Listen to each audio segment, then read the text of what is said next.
And away we go. It is chicken dinner. We're back after a few weeks of hiatus, I guess. Sammy P, Corbie Craig on the show. I don't know much about prediction markets or betting exchanges or whatever the kids are calling them these days.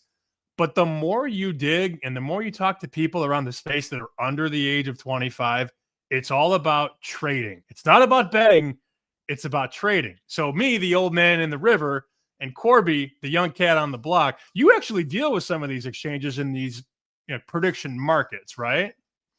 Yeah, and two things. First off, I'm going to have that go. I apologize. I ended up, it's a long story. But yeah, I do. Also, Sammy, I'm older than 25. Like, what are we talking about here? So, yeah, it's going to be an interesting conversation. I talked about this before. This is probably the most excited I've been for a show. I even have notes. So I'm excited. Sammy and I get to meet Zack from 4C in Vegas at a invite only party that not even sure we were invited to. So it should be fun. He's a good dude, likes to have a good time. And more important, this kind of like what I was telling you, Sammy, is like we're obviously going to highlight their product, but more importantly, like this is the betting market right now. And so learning from a guy who is knee deep in it, like I think this is going to help genuinely every single person to at least understand. And maybe for the first time in chicken dinner history, you'll leave today knowing something that you didn't know before, Sammy. I told Zach I know nothing about anything when it comes to the markets and the exchanges and all that involving predictions. I've been a local sportsbook player with the bookie forever. I got my first bookie when I was 16. And then when they legalized sports betting in 2018, I was in Vegas, had the apps, and then moved back to Illinois and got the DraftKings, the FanDuel, the BetMGMs of the world. And I'm just not somebody who ever dove inside the prediction markets and the exchanges. And Zach was like, well, that's fine. Let's talk about it. So we talked about it at the party. We did get invited, by the way. I got invited. You did not. I brought you with me, as I do. I bring you everywhere when we go to town. So we'll have Zack on from 4C in about 5 minutes from now. I asked a couple guys who not only use 4C, but use a handful of prediction markets. And the number one word I heard when asking what's the best part was liquidity. Being able to get down what you want when you want it, as long as somebody's willing to match you, essentially, because I think that's the biggest issue. I've got friends that bet sports professionally, and they can get down $100 at DraftKings. They can get down 500 at FanDuel or Caesars. They win, but their information comes at a very limited cost. And a lot of these guys that have been limited, like a lot of guys live in Colorado. They moved to Colorado when it got really explosive down there and outs were popping up left and right. And guys were like, well, let's move to Colorado, or let's move part of our operation to Colorado. And then the limits just started kicking in right away. If you could win, you got cut down. That's the number one thing when you talk about 4C, about Polymarket, about Kalshi. You can get down, and you can get down handsomely. That's what I've heard from everybody that I talk to about it. Yeah, it's going to be an interesting talk because the main thing, and we'll talk about this, but like the Kalshis of the world kind of focus on the rec better, and they get a ton of volume. I mean, I saw something like college basketball last year. Kalshi was more than every single sportsbook combined. And then a lot of these like Novigs, they'll have a lot of prop markets. Like Novig has done really well at like getting 2, 3, 4,000 at a time. 4C kind of focuses on that like sharper end of the spectrum. Like they don't have some fancy UI, some fancy app. They kind of focus on getting the big players. And one of my questions is on this, so I'll save that for Zack to answer. But he had a really good analogy on it, and it is something that they're focusing. So it'll be interesting to see like they focus very much on suiting the sharp better. And it's something that like if you're on Twitter, you're probably used to seeing the Noviks, the Profits, the et cetera. And I don't think 4C is that. I think they're very unique. And we started to learn. More important, Sam, I texted you this earlier while we're waiting on Zack. Speaking of the PPHs, I have Buckeye pulled up right here. And if anybody's anybody's trying to bet college football with me, you would know their totals are still not up. Like, what are we doing? I mean, it has been 8 a.m. crisp for like 5 years. This year, it got to noon. I was like, somebody got fired. Like they're slacking. Got to 3 p.m. last week. I mean, it's almost bedtime, Sammy. Like, what do we do? I mean, I'm not even going to have totals for Saturday until Wednesday afternoon. Like, what is going on here? I'm not sure. I know the FCS totals have been getting later and later too. I know you're talking about something else, but if you want to bet an FCS total these days, you're lucky to get down obviously 30. what you want, but you're lucky to get it before 10 a.m. on Saturday. Like nobody's going up anymore. FanDuel goes up Friday night sometimes for a decent limit, but that's it. Nobody's taking FCS bets. And then, of course, when you finally put them up and all these books start copying each other, it takes one or two bets and these totals move from 56 to 59 or 47 to 43. They move so fast and it's very hard to get down what you want on an FCS total because these guys are not taking big bets and the line moves in minutes. You don't have tens of minutes. You have literal minutes. You got 1, 2, 3 minutes to get that 49 before it's 46. So different combo for a different day. All right. I see Zack is here. Zack's actually been here. We were not waiting on Zack. Zack's been here because Zack is a great guest. I can't see. And he joins us now, the founder of 4C. I want to start with a very funny story. So when I saw you in Vegas at Bet Bash, you had a great party. You guys had a big room. There was a whole bunch of people there, and everybody was talking 4C. And I look at you, and I'm like, clean my glasses. Is that like Zack Chicago Zack? And you're like, what's up, Sammy P? Corbie, I was at Zack's 21st birthday party in Vegas. Yeah, that was some legendary stuff. Yeah. I could not believe it. I'm like, you're 4C Zack? And you're like, yep, that's me. It was so funny. And then you introduced us to all your boys. We met guys on the team. And I remember asking you, like, talk to me like I'm 5. Talk to me like I'm stupid because I don't know much about prediction markets, betting exchanges. If somebody were to ask you that question, what do you do? What do you provide? How would you answer that, Zack? Yeah, it's a good question. I always kind of am used to talking to people who don't even know what sports betting is, right? And I always come from the angle of, do you understand like what a casino is? Like you go against a casino, you play against a casino, right? What we're basically doing is allowing you to go directly against someone else instead of the casino. And that kind of puts it in people's heads, like as simple as can be, I think, what, a prediction market or what, peer-to-peer betting essentially is. So I would say there's no house. The house basically just connects you with someone else, and that's who you're playing against. And also the pricing is so much better. We're used to laying minus 110. We had locals back in the day 20 years ago that would make us lay $1.15. And then legalized gambling did sort of help that to an extent. But some books are still going to just charge you an arm and a leg on juice. A lot of minus 120, a lot of minus 125. I think the best part from what I can gather, and again, I'm not somebody who plays in these markets, but I see such an advantage for the player on the lack of juice. There's not a lot of vigorish in a lot of these things that you guys offer. Yeah, 100%. And I think it goes back to kind of that core analogy, which, okay, so you understand DraftKings, they line a game minus 110. Well, what if they gave anyone the ability to then set a line themselves, right? It kind of just democratizes that process where instead of just going on, you have one person saying, hey, here's my prices. What would happen if anybody could say like, oh, I'll take minus 103. And then somebody's like, oh, I'll take minus 101. So I think it just intuitively makes sense why more people having the ability to create offers and to set lines would lead to better pricing for the player. And I think that better pricing is part of the story, but I think a big part of the story, kind of what Corbie was hitting at, is the liquidity. I think the largest problem in sports betting, because sports betting kind of breaks down into two people right now. The type of people who are really interested in playing parlays and having big wins, and those people are pretty well catered to in the current industry, right? I kind of compare it to like buying a ticket to a sporting event, right? They get the excitement they want, whether they're getting minus 110, minus 105, or anything in between. Like they're just enjoying Tennessee, Alabama just a little bit more. And that's really ultimately what they're paying for, is the excitement, right? And I think those people are very well served. Kind of where exchanges and the peer-to-peer and the prediction markets really shine is kind of what Corbie said. Like people who want to bet a lot of money can't do so on like a DraftKings or a FanDuel, right? And so you're kind of left with these demographic of high volume users who have nowhere to bet, right? And I think that's what prediction markets and this peer-to-peer whole, wave is kind of solving for is the type of users who want to bet, a lot of money and can't do so in the traditional new age sports betting market.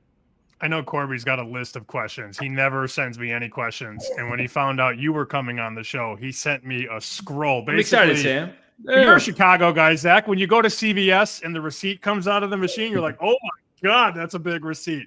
That's Corbie's list of questions. So I'm like, Corbie, don't put a surprise on Zach. Let's ask him the questions on the show. So Corbie, go ahead. We can go 1-1. We can play ping pong here, but I know you got a million things to ask. Yeah, let's start at the basics. I think that 4C is interesting because I remember, first off, when did you guys start, Zach? It was probably 2019, 2020? So we actually started in 2017. We wanted to do prediction markets on Ethereum with smart contracts. This was really before there was any layer 2 solutions. So it was just too cost prohibitive. Nobody knew MetaMask.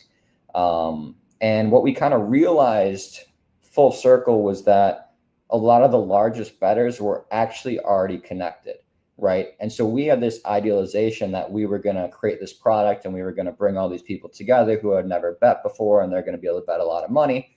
But what we realized was that was already happening. There was these Telegram group chats that existed where somebody would say like, hey, I want the Bears -7 for 20K. And somebody would say like, bet. And it'd be a bet. And that's kind of how, for a while, sports betting peer-to-peer worked, was just these group chats. And we saw like clear problems in that, right? So like what happens if, Justin Fields gets hurt at the time, or some injury. I don't know. I thought of Justin Fields, probably a Chicago thing. That would have been Trubisky in 2017. Right? I think. Yeah. So basically what happens in that situation? What happens if two people take it at once? What happens, if someone sees my order and they know I'm really a good sports bettor and then they go bet it into the market because now I'm telling everyone who I like, there's kind of inherent problems with that. And we basically kind of went to some of these people and we're like, hey, instead of using these Telegram group chats, why don't you just use our software? Because for the longest time, we popped up in about 2019, 2020 doing this, but we were just trying to get people to use our platform. We actually started operating in Latin America.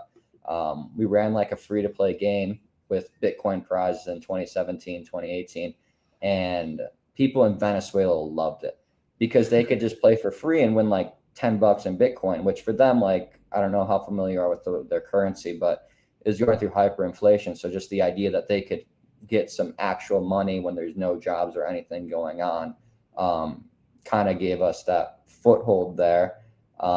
We kind of just organically ran that free-to-play game because we wanted, people to try the site, and, it kind of all evolved into this, what it is today. So yeah, that's kind of the background.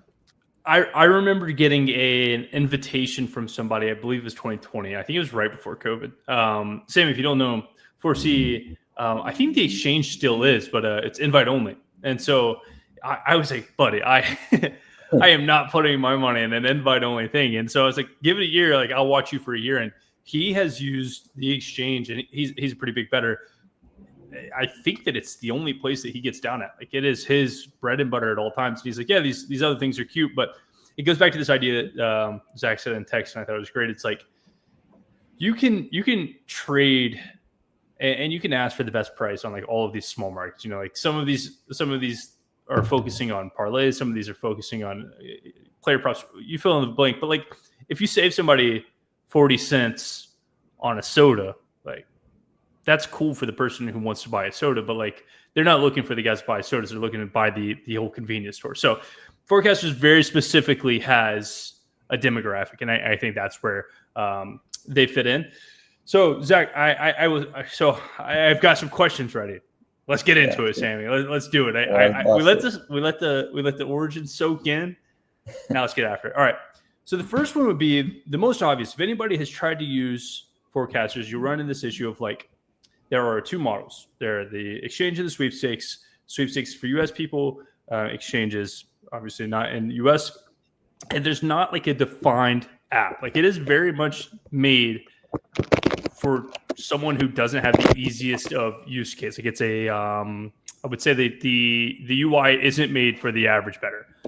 Is that on purpose? Like, do you ever plan on trying to cater towards the average person, or do you want it to be this like honed in thing of where it's at now? Are you happy with UI current, or is there 1 year time horizon? Do you think that it'll look 100% different?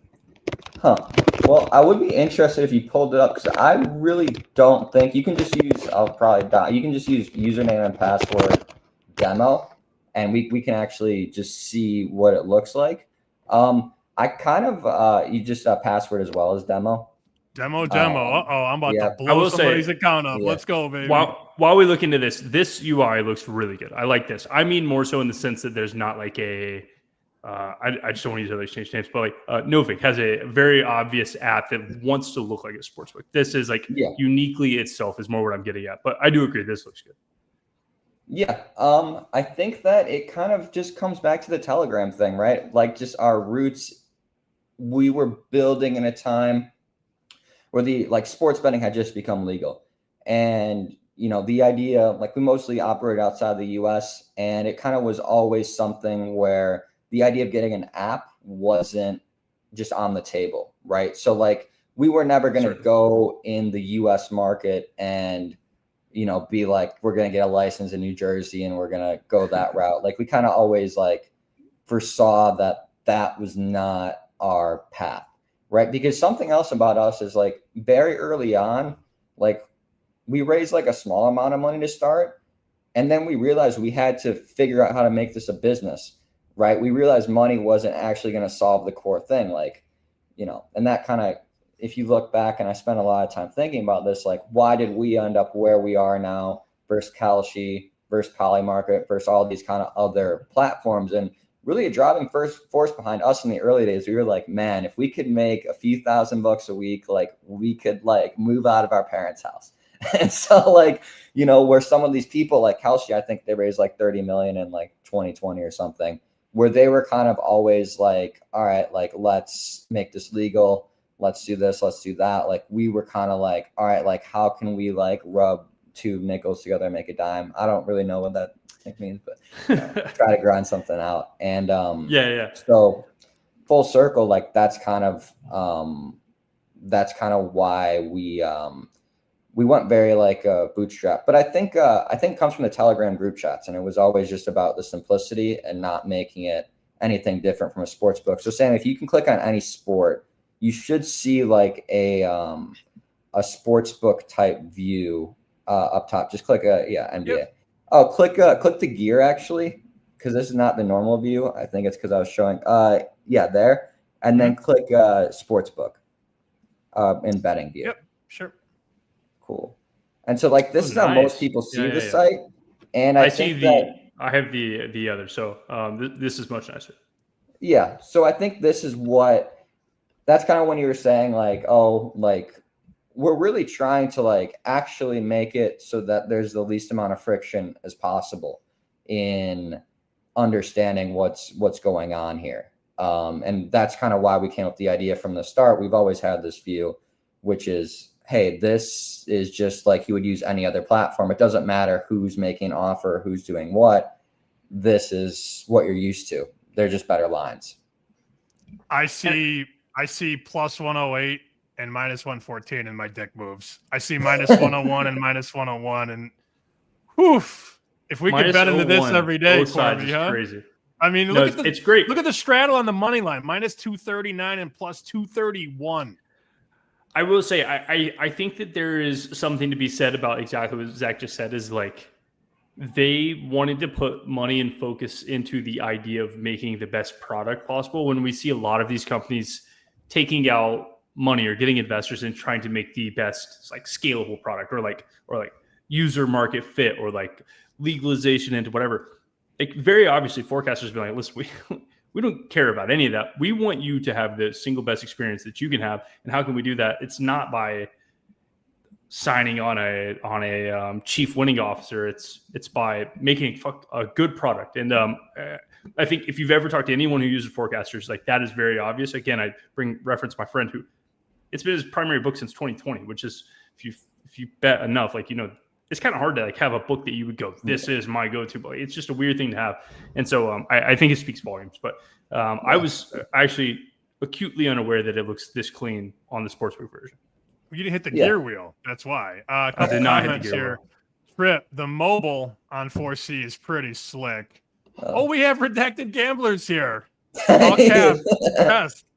Remember when I rolled the dice off his shoe at the party? He didn't know what to do. I had dice in my pocket. I walked up to redacted gambler and rolled dice off his shoe, and he was like, "This motherfucker's crazy." Titan CT, evening, folks. Alex B. Smith says, "Buck, Ethan is listening in from Division Street right now." It's funny. We were just talking about the pricing, so I wanted to share this tab. I found this tweet from March of 2021. This is at the time how they were doing the straddles at Sportsbet Montana. Let me just pull up a picture here. So minus 400 and plus 220 on a college basketball money line. You notice all the spreads are minus 125, and then the hockey lines were insane. Money line minus 135 and minus 135, and then look at the total minus 149 and minus 137. Zach, I can feel your stomach turning over at these prices. Yeah, I mean, it's kind of the side effect of you get what you kind of like, legalize sports betting. It's a way for the states to make money, and it's a new thing it was a new thing for everyone at the time, and it goes back to like, they viewed it as like a tax on cigarettes. It's like, oh, obviously we're gonna tax the hell out of that. Like, people just want to smoke cigarettes, and so I don't, I'm less of a price purist, I think, than you might imagine, because I do kind of come from the angle that like a lot of people just they love the thrill and the excitement of it, and their money will go longer if they use an exchange, and they I think that there's something very cool about betting markets that doesn't get talked about a lot, which is that they humble you. And what that means, if you take the average, 19-year-old kid who's watched sports their whole life, or let's just say 22, right? Average 22-year-old kid who's watched sports their whole life, they think they know everything. They're like, Florida Panthers, Boston Bruins, there's no way Boston loses. This, what do you mean I can bet the Bruins and win $60 here? Like, this is a steal. The deeper and deeper they kind of go into it, they kind of learn to respect the market. And I think for a lot of people, like, this is their first interaction with like a market and kind of understanding, not to get too like woo, but like the collective wisdom. That's like what a market is. And that's what I love about markets, is like everybody's opinion combined kind of goes into that. Right. And I think that there's something like very cool about having, people kind of learn to, respect what other people think. I mean, that's kind of like my meta take, but yeah, Sure. The Montana stuff was crazy. Oh, it was brutal. I see Corbie's like licking his chops here, but before we get to Corbie's next question, though, I wanted to bring up a comment from a buddy of mine who I actually met at your party, and we've done some business together. He lives in Canada. Sweet. And I asked him, I said, how has 4C changed the way that you attack the market? And he said, how much time do you have? I said, well, just give me the Cliff Notes. And he said, Sammy, how much do you know about Matchbook? And I said, well, not a ton. He said Matchbook in its prime was what shaped the market. Everybody talks about Pinnacle these days, Chris. He said Matchbook back in the day changed everything. And I think a really cool quote that he told me was, 4C is getting close to what Matchbook was in their glory days. To hear that, I mean, that's a very, very high level of praise from somebody who I know for a fact bets a lot of money and does this for a living. He's likening you guys to the old Matchbook. Yeah, it's a great honor. A lot of respect for Matchbook and all that thing and all the stuff that came with that. We kind of built off the back of that model. Like, a lot of people that we started it with came from Matchbook in the early days. A lot of the early users were people from Matchbook. So I do think forecasters, we saw a lane to be kind of the continuation where Matchbook left off. And that's kind of been, throughout all the prediction markets and this and that, like, that's kind of, we try to stay true to that ultimately. Go ahead, Corbie. Sammy, if two things. First off, I have the demo up. That's what I was pointing. If you saw my face light up, I know I can get in using demo. So of course I had to do it while you're. Okay. So looking through one of these comments, I saw. And again, listen, we have Zack on. I talked to Zack in Vegas. Nice guy. I am not here to say that this is the greatest website ever. It wasn't what we were here for, but let me tell you, I read something. I had to try it, and I'm going to praise him for it because it's awesome. Sammy, if you go back to the little gear button, click that gear button. Scroll all the way down. That would be a light mode. Oh, we have dark mode too? Come on. And honestly, from a UX UI standpoint, it's probably so easy to do, but that just made my day significantly better. Also, I'm on dark Sammy, mode. Don't worry. I've been on dark mode for life. Yeah, dark mode's the best. So if you're curious, Sammy, right now you can get $50,000 down on the under 55 in this Middle Tennessee State game that's about to start. So to go back to your liquidity question, it's pretty decent. And more important, Sam, they have totals up for this weekend. Dark mode, baby. Always dark mode. I'm on it too. I have my questions pulled up, so I can't show you, but I am also on it. Hey, Buckhead might not have their totals up, Sammy, but it is true. Forecasters does have their weekend totals up, and I see a good one. I'm not going to say it out loud because I still got to bet it. I haven't even bet yet, but they do have it up. I got forecasters on the screen. There we go. It's right there. I got them all the way to the right. It's the last thing I see when I look right. Oh, Maverick McIver, unlikely to play. That seems important. Nice. Anyways. All right, Zack. Well, all right, let's get into some Actually, first, before we do that, let's go to. I have a question for you. I know you said it's not what your main focus is, but we have to talk about it because most people that watch this are going to be in the U.S. What is your vision with this forecast sweep or force? I think it's 4CX. The sweepstakes. So it to me, and we talked about this, it looks just like an exchange on a sweepstakes model. Anyone in the states that it's regulated, you can look up the regulations. You can use forecasters just by using sweep. This is your moment. Plug this because I think this is super cool. A way to get around some U.S. regulation. Yeah, we have a sweepstakes platform. It's available in 40 states. Free to play. You can win real cash prizes. The UI looks very similar, so we kind of repurposed our software and we made it for sweepstakes. I don't know if you're familiar with sweepstakes, Corbie, but essentially you get, the main distinction for a sweepstakes is that you can enter for free and you can't directly purchase the coins. So it basically allows people to kind of get the 4C experience with an option to play for free. It is illegal in 40 states. So let's play around with this, but how to say it? So when you say play for free, you mean theoretically, if you were to purchase, you could play both free and with, or is it just just completely a free to play? It's just paper money. So you can basically, if you purchase, if Sammy could pull it up, that might be helpful. The website's 4cx.io. Most people watching understand the issues that we're running into with this, but let's just make it clear. Tell me this is demo too. You can try it. It might be. Nope. No. It is that. Yeah, that's a good. I guess I have the same. Let me try to pull up. I can just probably. If not, it's not a big deal. Or we could get a screenshot. And I could actually. You know what, Zach? I could do. I know that you want to protect your Fort Knox, so I could share. You can actually share your screen.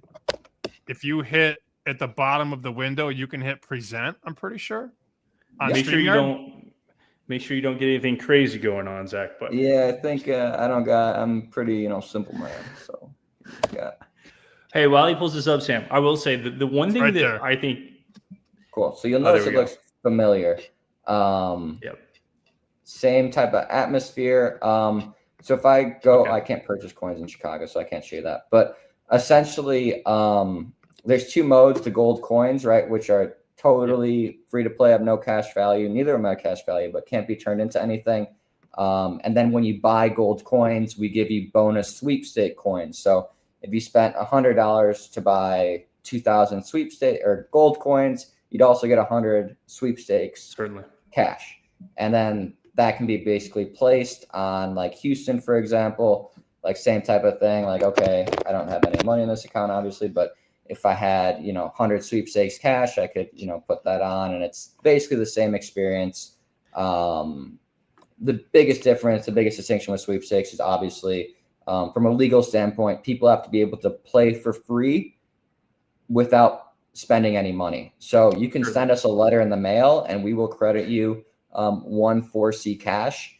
And Nice. and yeah, that's how we work. It's similar to No Big Profit. It's basically the same thing as them.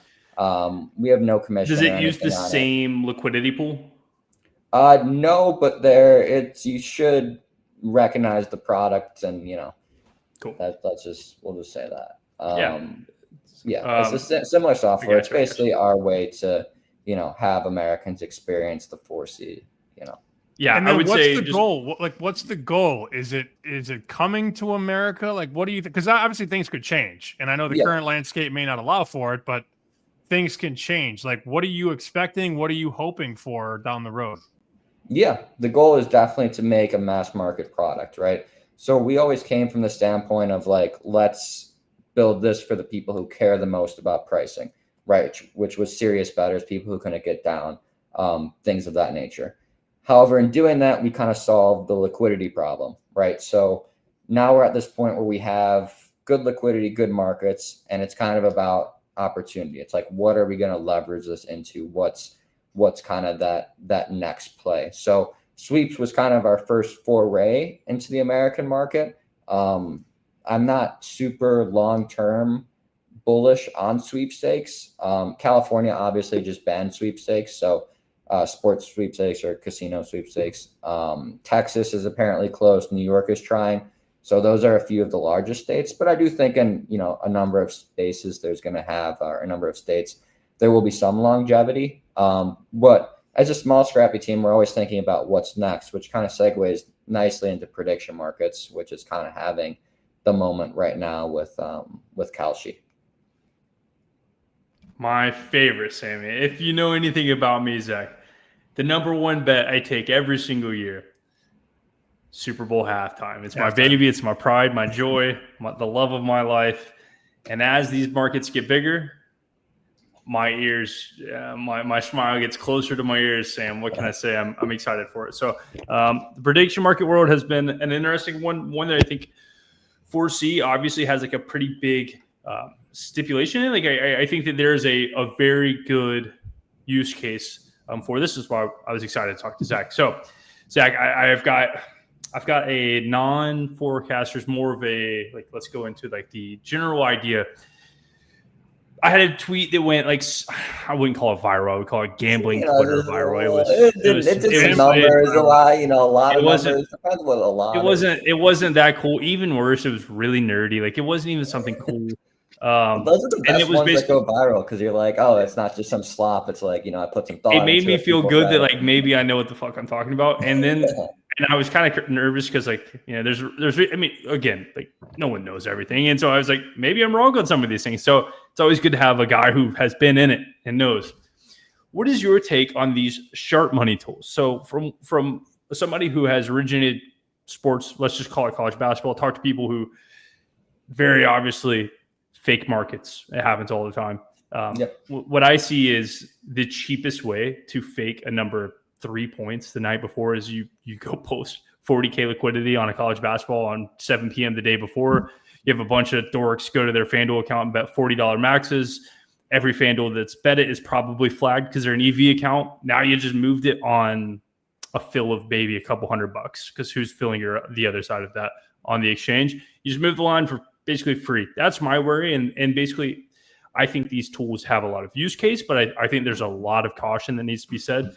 Do you agree, disagree? Like, how do you feel about it? And then the last one, are you giving out your liquidity rates to anybody? And if so, Sam, I know somebody who could use it right here. Well, I think first off, I do think that those tools have value in the same way that like anything that's going to let you view the market has value, right? there's no hard and fast rule that you can say like, okay, if there's an arb in this spot, then it means it's a good side. I think arbing is a really responsible and good way for people to play. I think like taking both sides, maybe it's not optimizing for EV, but I do think like, from that standpoint, definitely provides value. And just from a logical sense, right? Like I always go back to this, like if you're flipping a coin and one side pays you 101 and the other side pays you 101, like you're in an arb, you can just like fire. And if you randomly fire, like you're going to win over time, like probably. So I think those tools that help identify arbs, just the fact that that they're there, are incredibly helpful. And it's not something a regular person is going to be able to see without these tools, right? Unless they have all certainly. 8 screens up and, this and that. So I think they definitely provide value. And I think that they're a really good way to engage in the market. I think it just, as with anything in trading, if you see a certain pattern, that doesn't mean, you kind of trading, you kind of get a little like, you're like seeing things a lot. So, You notice he dodged the part about liquidity for you, Corbie, right? Hey, I get it. It's listen, some people are giving it out, some people aren't. Personally, I don't know why the hell anybody would give it out, but they are. I guess it's so that like you can try to bring people back into your service. But what do you mean by giving out liquidity? I didn't know what that meant.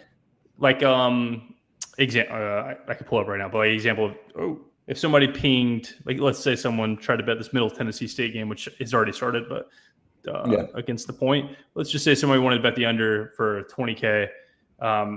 That is like on an API call that's like, hey, we just got a call for this, and it gets sent to my software that's like, hey, like somebody's trying to bet 20K. And this is kind of what I was talking about, sharp money tools. It's like there's tools out right now that will be like, hey, someone's trying to bet 20K. You should go try to tail them on FanDuel. And so like the evolution of like having the call sheets, the Noviks, the profits exchange like overall liquidity and be like, well, I took Deion Sanders over 2 turnovers because there was 150K call sheet. And it's like that becomes either risky or profitable. And honestly, the reason I ask is like, in most cases, I would say that liquidity is probably sharp, but in forecaster standpoint in particular, I would say like, it's probably really sharp. So like when call sheet says 1 million, I would be like, but if forecaster said 1 million, I'd be like, all right, that's something I really, really care about. Yeah, that's fair. I think, I don't think faking the markets on exchanges is near game time happens much at all. I could see like an overnight where you don't have to have that much to really push the market. But as you get closer to the game, I really don't think that there's much upside to putting out fake liquidity.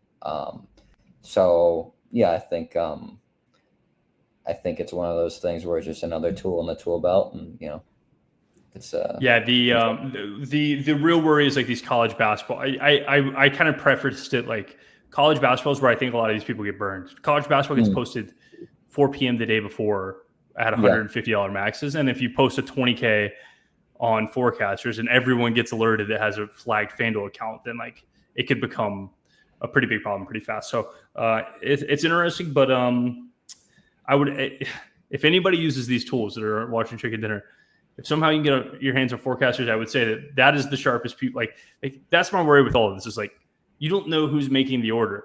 Call sheet is direct to Robinhood, Sammy. If I placed a bet on Robinhood, it would show on Call sheet's order sheet. I can't imagine that that's sharp. And it's not something that I would want to tail personally. It feels like it's just people with FU money that can just do whatever they want. And I mean, they get matched. So I've never felt that Polymarket and Kalshi were taking like super sharp college basketball, but maybe I'm wrong. But everything I hear about 4C is that people can use that as sort of like a new North Star, which, for a bettor, that's all you want. You want the ability to know where the market is and where it's moving. And I'm just proud of what you guys have done. I think it's outstanding. Thanks, the growth is phenomenal.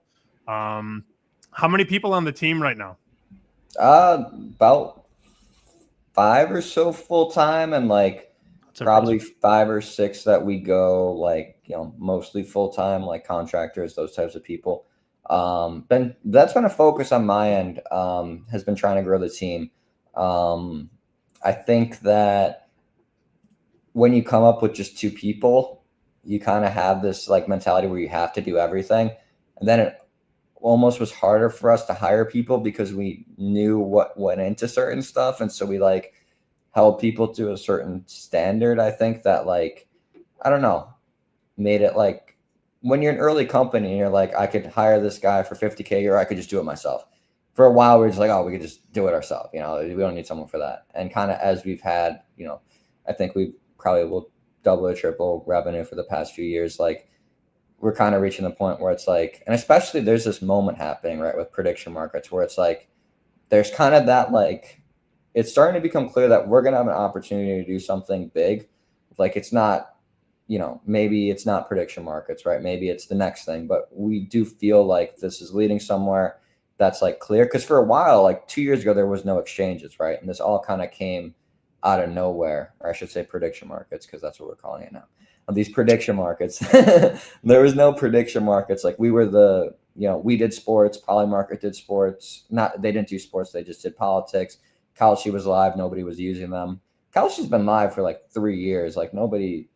It's been crazy. I feel like this whole narrative is, I mean, which we always thought was like, because I'm really interested in prediction markets and these markets on everything, right? Because it's like, I describe it as a search engine for the future. Like you can look up something, it says what the odds are. Like that's cool. It's like Google, like what are the odds XYZ happens. Like that's something my mom would use, right? It kind of always goes back to me about like something that my mom would be like, she doesn't care about sports or getting good prices or that, you know, Sammy can get down extra money and, you know, that type of stuff. She wants to know if Gavin Newsom's going to be the president in 2032, Sammy. 28, the way they're talking. They want 28, not 32. Hey, I saw that you guys have traded $1 billion already. Yeah. Insane. It's been cool. It's it's been cool. Yeah, it's just, you know, whatever. Another zero, Sammy. First billion, no big deal. Yeah, but I mean, I guess it's one of those things where it doesn't feel real. But also at the same time, it's like, I think that we can do like a lot more. And so like, I'm not like, I don't know. I feel like this is like still just the beginning. I want to have a mass market moment. I think that everything that we've done to date has been like preparing us and leading us up for this opportunity that will come where we can kind of expand out, you know, maybe we have, let's just say between the sweeps and the outside the US platform, maybe like between probably around 600-700 people who will, you know, use this daily. I really like want to, you know, have something that, you know, scales. So it's cool at the same time. Like we're not really satisfied. And, you know, I view this as like a stepping stone to something bigger. I've got two things here, and they're not serious, Sam. Don't worry. We're gonna liven down the mood a little bit. We're gonna let them off the hot seat soon, Corbie. We've been grilling them for like 40 minutes. No, I think it's good grill though. It's all towards. I genuinely want people to use forecast sweep in the U.S. I think it's a great. Also, I see somebody said that Middle Tennessee plays tomorrow. Yes, listen, my mind's off again. Buckeye doesn't even have college football totals up yet. I've been sitting in front of my computer, Zach, since 8:30 a.m. waiting to bet 14 totals. Why? I have no clue. I went 2-17 last week. Why do I even care? I don't know. Nevertheless, I had no clue it's tomorrow. That means nothing's more beautiful than, you know, you have a prediction and you get to see what happens. It doesn't matter what the market thinks. It's like, did I go over under? You know, so my two things. The first one you bring up, you like to see like the future. I want to tell you about a bet I took. I think I told Sammy about this bet, but I took it on Kalshi when I realized that they give you like whatever an interest rate on money that you lock up. Which is I took. Nice. I like that. I took, will aliens be confirmed in 2025 by the U.S. government? No. And it's basically like minus 700. I got 3.5% on that. Listen, if aliens were to come, right, they're blowing up the White House, Sammy. The White House is not confirming it. And if aliens came down. You said that on this show. Thank you for saying and if they came down, man, we are the last people to confirm anything. Like we would be so slow to put that in official words. End of 2025, easy bet. I still think you can get like 6% to the no right now. Crazy. But that's the first thing. Let me give you my theory quick because this segues nice into my prediction market theory, right? prediction markets are used for 4 things, right? Biggest one by far is sports. Like that's what everybody wants to use prediction markets for. I think sports should be in another category from the rest because it's already the gaming laws. Number 2 is politics. Politics is great 1 time every 4 years, maybe 1 time every 2 years, but really nobody cares who wins the Bolivia election or, all this stuff. Like that's all. Maybe people in Bolivia, but Americans, we got, the 2 elections. Maybe. Yeah, probably 1. Number 3 is insider information. People love, like, that's the people who really like these markets, is like someone who knows something, right? Nobody else, these markets can't trade that much because somebody may have insider information. So no serious money is ever going to be traded on these, random things like what's, going to be the top song or this and that. It's just somebody knows the answer. If somebody knows the answer, then we can't trade serious liquidity unless we know the answer. And number 4 is interest yield farming, which is kind of what you talked about, which is basically we're going to tie up Corbie's money for this amount of time. We're going to pay him some interest rate. And that's like the poly market. Will Jesus come back? It's like, well, I mean, like inflation is, we can debate about what inflation is, but, we're going to tie up his money for this amount of time, this and that. And it's good social media press. So I think those are the 4 markets. And I'm glad you brought up the third one interests me the most. I will say, we won't go there, but the third one is very interesting to me. I thought for sure he was going to say number 4, aliens. I was going to close the show. I was going to hit end show. Number 4, aliens. Well, let me go into why number 3, though, I don't think will work in Kalshi, is you're going to have to start arresting people. You can't have people making money on that information. Yeah, it is a losing proposition overall. That's when these like liquidity things too, and like people in crypto are starting to build bots for like Taylor Swift proposes went up 60% today. It's like, okay, well, obviously somebody knows something's happening. So I do agree with you. And then the second part of my 2-part question, and this one is not about anything we've talked about, but I do know this because I see Redacted Gambler in here. 4C has a very, very specific social media presence. Is that on purpose? And if not, how has this happened? Because I could tell you without ever, like, if I saw a tweet from someone affiliated with 4C, everyone would instantly know. It's either A in all caps, B, they have some weird kind of name, or 3, they have an anime character in their profile. It is like 100% hit rate. Is that on purpose? Yeah, 100%. I feel like, all right, I'll give my little betting spiel. I think betting is going to be a commodity. And what I mean by that is like this whole price debate. I think eventually like regulations, everything will be put in, the market will get to an efficient point, and anybody can offer the same price as anybody else, right? Like there's nothing stopping someone from literally taking everything that we have lines wise and just saying, well, you can come here. It's just going to come down to which brand you like, in my opinion. Like that's what it'll come down to. And rather than kind of be like, everyone else or this and that, or say like, oh my God, George Springer just hit a home run. Like, that type of vibe. We were like, all right, let's, try and be funny. Let's try and be different. Let's try to be true to ourselves and kind of, capture what we think is cool, what we think is funny, what we think is interesting. And, I think that's always been something that from the very start we prioritized, because I do think it's a commodity. And it's I would say you've done it very well. You guys have built a community. And I mean, there's so much that makes me laugh when I see some of the boys, when I see Carlos going off on a tangent, when I see Redacted Gambler, like Corbie said, it's just all caps. When he was holding the cat up the other day saying we're sweating for our lives. And I just laughed. And I was in an office with him. What are you laughing at? If I said Redacted Gambler was holding a cat, like I'd be like, wait, what? But it's very inside baseball, but those that know sort of know. It's just their whole shtick too. Like they had a private party in Bet Bash in Vegas, invite only. It's like, why? And it's like everyone is outside, and they're like, no, we're by ourselves. And it's like I thought it was awesome. Like it was one of the cooler events that we went to the entire time. It only gets beaten by Wings, because Wings are if you had Wings, I wanted to go to Wings. Yeah, I did. Yeah, next time, but we'll see you next year. You can honestly, 100%. You can get the wings delivered to the party next year. That's a really good idea. then you don't have to leave. I thought the party was dope though. Like overall, it just fit your vibe. Like, and it's like I assumed it was on purpose, but at the end of the day, you don't know. I mean, maybe y'all just hired a bunch of psychos, and that's why I had to check. No, it's I think it's like we do know what we're doing with that, and I think it's ultimately like goes back to like we're just trying to have fun and be like, treat ourselves and just mess around. We're gonna let you go, Zach. Anything on the way out you'd like to add that we didn't ask about or talk about?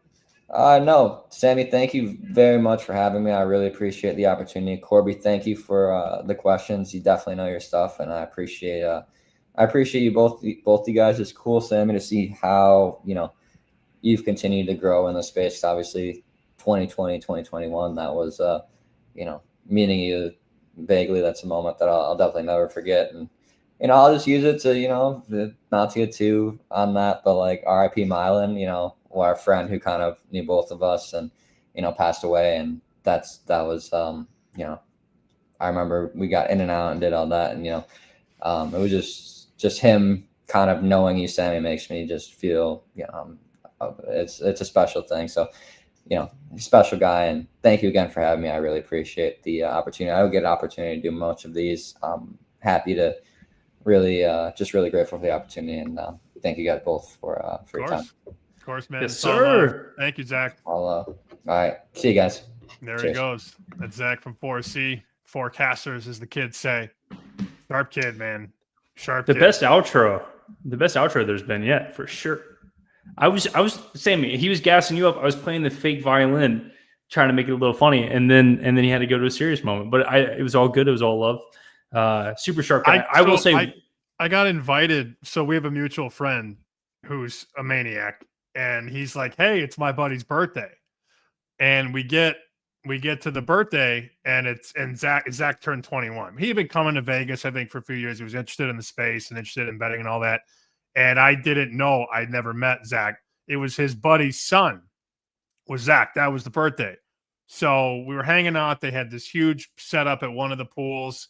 And then at the end of the night, I was like, do you guys want to go to In-N-Out? And Zach was like, yeah. So I drove us all to In-N-Out. Like, I don't know. He remembers that. I didn't remember the In-N-Out trip, but it's a good time. Yeah, it doesn't surprise me. If there was a party, I could see you just not remembering much stuff. So I will say no, stop. That's messed up. Yeah, that's messed up. We're on the internet. Sammy's he doesn't get like that. You've already brought up blowing up the White House. Stop incriminating me, please. Hey, I will say I'm gonna call Sammy out one last time to end the show. I had the fortune to talk to Zach one-on-one at that forecasters party. And it was a great conversation where it was a good time. We were at Bet Patch. It wasn't that serious. Not as I made this try to be a little more serious, but and then Sammy just full on threw the grenade at me. I mean, sometimes you got to jump on a grenade for a friend. Sometimes you got to be the guy who just throws the grenade right at the friend. Sammy just blew me up. Like probably shouldn't have said that either. So this will be off of YouTube. But I will say I took one for the team in that moment and that day. So I'm glad that I got to talk to Zach again because I didn't finish my conversation with him. So that was good. I was cornered for 20 minutes. And then the guy said, "Is that Corbie?" And I'm like, "Corbie!" He was a nice guy. He was a nice guy. Just like 20 minutes. We just met, chill. Yeah. You're a cool guy, Sam. I will say it was 11 in the morning and y'all were taking shots at Jameson. So it's easy to get stuck talking to Sammy P. I do understand. I did not drink. So I was just hanging out because I'm a good Christian man, Sammy. I don't drink. I don't do anything bad. Right. Of course. Is there anything before we get out of here? And I appreciate everybody listening. Again, we got over 1,200 people watching the show live, and shout out again to Zach from 4C for hopping on here. I'm going to pull up the college board real quick. I have a game that I like, and I'm going to go down with the ship here. I'm a big Toledo guy this year. I need them to win the MAC. Toledo is only catching 1.5 at Washington State. I think I have to go down with the Titanic. I have to take Toledo one more time. I need them to win 9 games, which probably won't happen because they lost 2 games as a double-digit favorite, which just crushed my soul. but I think they do beat Washington State, and I will be on 201 Toledo catching. You can take 1.5 at multiple books. BetMGM, DraftKings, FanDuel. It's a pick 'em at the Westgate, wink, wink, and it's one at Circa and Chris. So Toledo's been taking some money the last 24 to 48 hours. Yeah, I make it much more than current price, so I agree with you there. I should, Sammy, I haven't bet it yet, but I'm supposed to bet this under, so we can give out a play in the same game. I went the under 40. It looks like I can get a 48, 47.5, 48 anymore. Well, in Vegas you can get 47.5. Wow, this thing. What did they open? Circa opened it at 52.5. Holy cow! Obviously, that would have loved. I would have loved to bet at 52. I would love to bet at 50. I would love to bet at 49, Sammy. Would we? It's dark outside at this point. I haven't even bet totals yet, so I still like the 47.5. But I would have loved any number before Tuesday night. I got the Buckeye column right here. Not a single total. All the I'm way losing my mind over here, man. So it's the only sports book that's not up. Like, oh my goodness gracious! I'm about to stop referencing Buckeye. I'm about to just switch to 4C sweeps because I can bet that here in Florida. I mean, I was looking at the liquidity. I can get 5,000 down on a Saturday total on a hook under a key number that I want. Like, so you might have officially seen the last days of PPHCC officially this week. I'm losing my mind, Sammy. This game's going to move too if the market finds out about Dampier. 174 Utah, 13.5, 14 now. Forecaster 14. South Point 14. If Dampier does not play, Dampier is going to probably crash this market down. Dampier's absence, I guess I should say. If Dampier's out, what do you make this game? Utah, it's already 9? It's already started, so I will say be cautious. It's baked in because I was supposed to bet the Utah and the over here, and I was like, why the hell is this so far off? And then because I didn't watch the Utah game, I didn't know he got hurt. He came back. He came back in the game. And he's listed as questionable, I believe. So I don't know that the market's fully aware of how bad it could be. Let's see. They got him listed undisclosed. It's an ankle. They taped him up. They probably shot him up, and he came back out and played. But they're saying questionable. So he's worth a ton because the backup's a freshman. I would say that he's out. If I was a gambling man, I would say he's out. Bruhan Luke says, a Utah quarterback injured? Is this a rerun? It is. Yeah. It is not. Yeah, same old. But so I made this 17. That's why I think it opened with like a 70% thought that he was in. And then it kind of dropped under these 14.5 or 14 because it opened 14.5. So I think 14, and then it got to 16, and since then it's been kind of one way to the point. I think somebody's been crushing that total to down to what I think 49.5. Yeah, they bet it up and bet it down. Opened 49.5, bet it up to 52, and then down. It looked like some very classic fakes, at least from what I was watching. I would guess he's out, but I have no clue. To me. The Vegas guys, they say 50-50. So if they're saying 50-50 and they're hanging 13.5, if he's out, that's going to move. But we'll see. Maybe I would agree there. We'll see. All right. Well, that does it. Thanks to Zack from 4C. Corbie, congrats on the new house.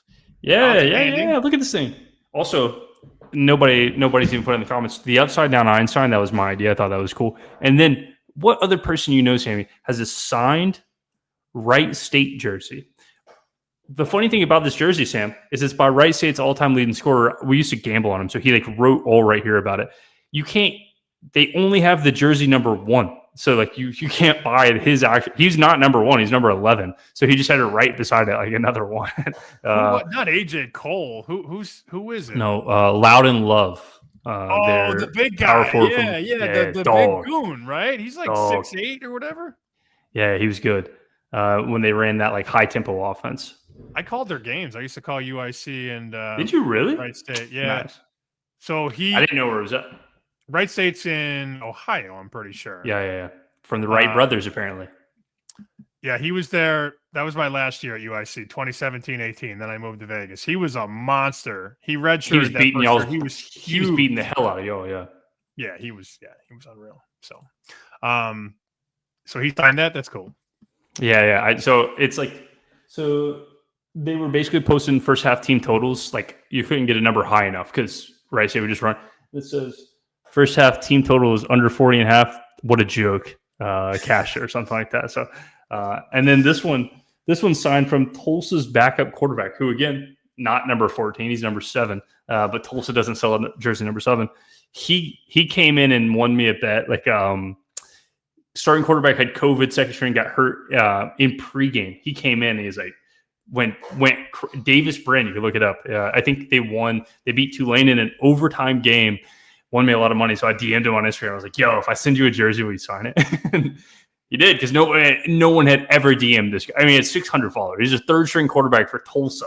And so he's like, hell yeah, dude. I'll just send it to me right now. And I did. Outstanding. Well, for Corbie, I'm Sam. Some changes coming to Chicken Dinner in the next couple of months. We're going to hold you off on that little surprise there. Cash your tickets, make some money. We'll talk to you next time right here on Chicken Dinner.